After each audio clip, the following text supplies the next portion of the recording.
I'd like to request Ms. Sangeeta Pendurkar, CEO Pantaloons, to please join Roshan Andrews on stage. Welcome back once again. Another category of awards is for Pantaloons Best Actor in a Leading Role. മികച്ച നടൻ മലയാളം സിനിമയിൽ ആരാണ് കഴിഞ്ഞൊരു വർഷം എന്നതാണ് നമ്മളെല്ലാവരുടെയും മനസ്സിലെ ചോദ്യം. കഴിഞ്ഞ ഒരു വർഷത്തിലെ സിനിമകൾ നമ്മളെല്ലാവരും കണ്ടു. ആ സിനിമകളിൽ നിന്നും നിങ്ങൾക്ക് ഏറ്റവും ഇഷ്ടപ്പെട്ട അഭിനേതാവ് ആരാണ്? Let's find out who it is. Roshan Andrews. Nivin Pauly for നണ്ടുകളുടെ നാട്ടിലൊരു ഒഴിവേള.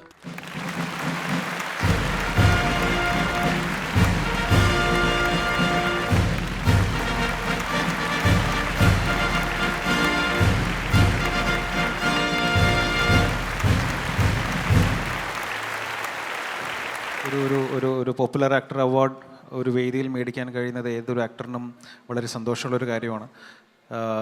പക്ഷേ നമ്മുടെ ഇപ്പോഴത്തെ അവസ്ഥയിൽ ഈ അവാർഡ് എനിക്ക് കേരളത്തിലുണ്ടായ ഫ്ലഡ് സമയത്ത് കേരളത്തിലെ ലക്ഷക്കണക്കിന് ആൾക്കാരെ രക്ഷിച്ച എന്താ പറയുക മത്സ്യത്തൊഴിലാളികൾക്കും military, navy, police, fire and safety ഓഫീസേഴ്സിന് ഞാൻ ഈ അവാർഡ് ഡെഡിക്കേറ്റ് ചെയ്യാണ്.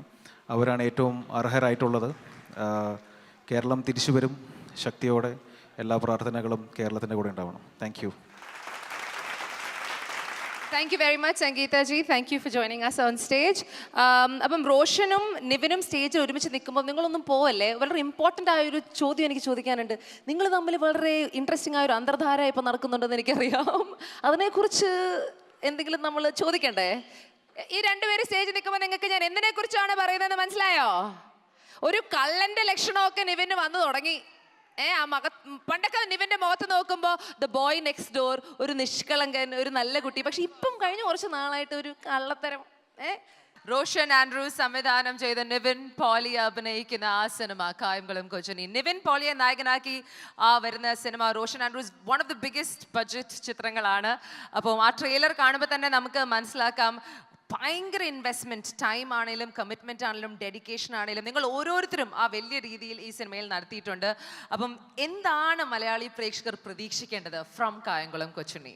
ശരിക്കും നമ്മൾ ഇറ്റ്സ് ബേസ്ഡ് ഓൺ അമർചിത്ര കഥ, പിന്നെ ഐതിഹ്യമാലയിൽ നിന്നാണ്. ഇപ്പം ഞങ്ങളുടെ ഒരു ഒറ്റ ലക്ഷ്യം എന്ന് വെച്ച് കഴിഞ്ഞാൽ ഒരു 100 രൂപ 150 രൂപ കൊടുത്ത് തിയേറ്ററിൽ പോകുന്ന ആൾക്ക്, നമുക്കറിയാം സ്പൈഡർമാൻ, സൂപ്പർമാൻ, അങ്ങനെ അയൺ മാൻ, അങ്ങനെ ഒരുപാട് ആൾക്കാരെ കണ്ടിട്ടുണ്ട്. ഇപ്പോൾ ഫ്ലഡിന് ശേഷം ഫിഷർമാനും നമ്മളവിടെ സൂപ്പർ ഹീറോ ആയിട്ട് മാറിയിരിക്കുന്ന സ്ഥലമാണ് കേരളം.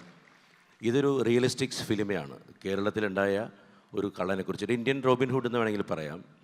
അത് ഞങ്ങളുടെ രീതിയിൽ, ഞങ്ങളുടെ കായംകുളം കൊച്ചുണ്ണി ശരിക്കും പറഞ്ഞാൽ പ്രണയിക്കും, രസിക്കും, ചിരിക്കും, വീമ്പ് പറയും ഒക്കെ ചെയ്യുന്ന കായംകുളം കൊച്ചുണ്ണിയാണ്. പിന്നെ ഒരു 150 വർഷം പഴക്കമുള്ള കേരളത്തെ പറയാൻ ശ്രമിക്കുന്നു.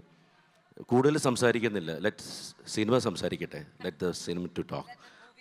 Let the movie talk. I think almost 50 കോടി 160 പരം ദിവസങ്ങൾ ഷൂട്ട് ചെയ്തു.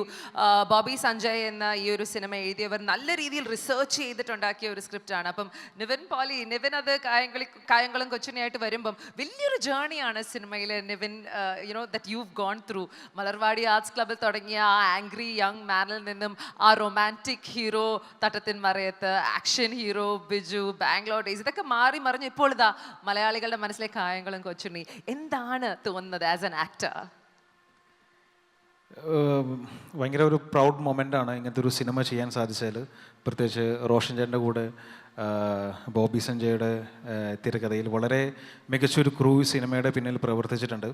മലയാളത്തിലെ ഏറ്റവും വലിയ ബഡ്ജറ്റിൽ ഇറങ്ങുന്ന സിനിമയാണ്.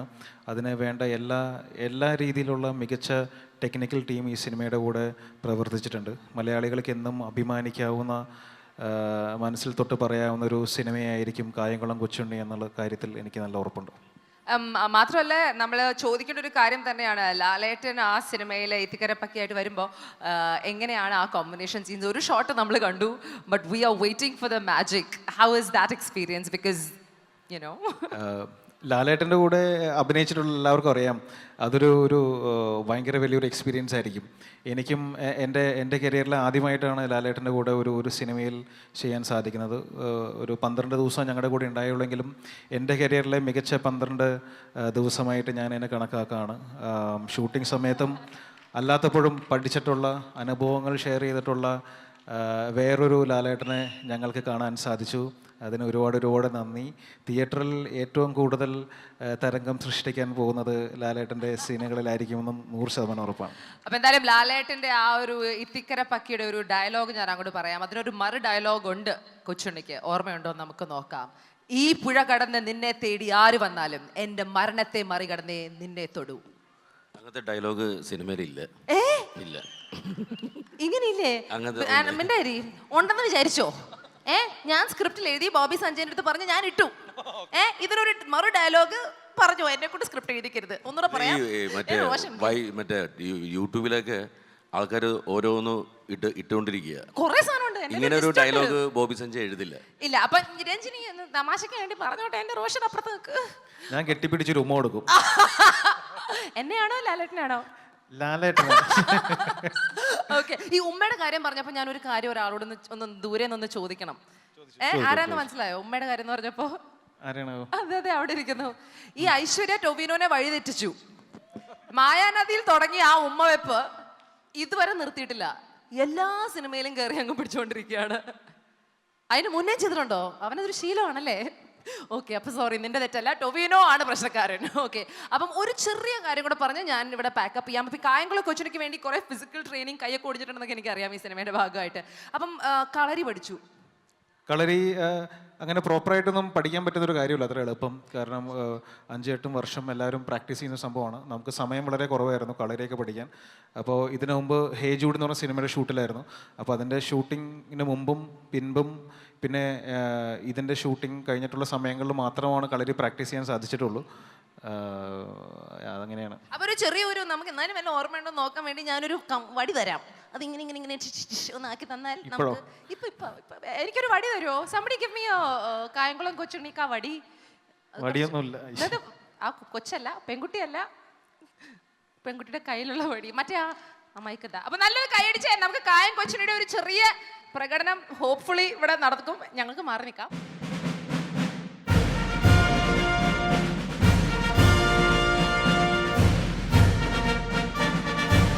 பாத்தீங்கன்னா ஒரு கியூட்டான சாக்லேட் பாய் நின்னுட்டு இருக்காரு. Hi Nivin, how are you? Good, how are you? I'm good. நீங்க வரும்போதே பாத்தீங்கன்னா அங்க கேர்ள்ஸ் எல்லாம் நிவின் ஒரு செல்ஃபியாவது எங்க கூட வாங்கன்னு சொல்லி அவ்வளோ இதா கேட்டுட்டு இருக்காங்களே, நீங்க ஏன் அங்க பக்கத்துல கூட போல? கொஞ்சம் டவுட்டா இருக்கு, அங்க போனோமோ இல்லையே, ஏதாவது டவுட்டா இருந்தது அதனால.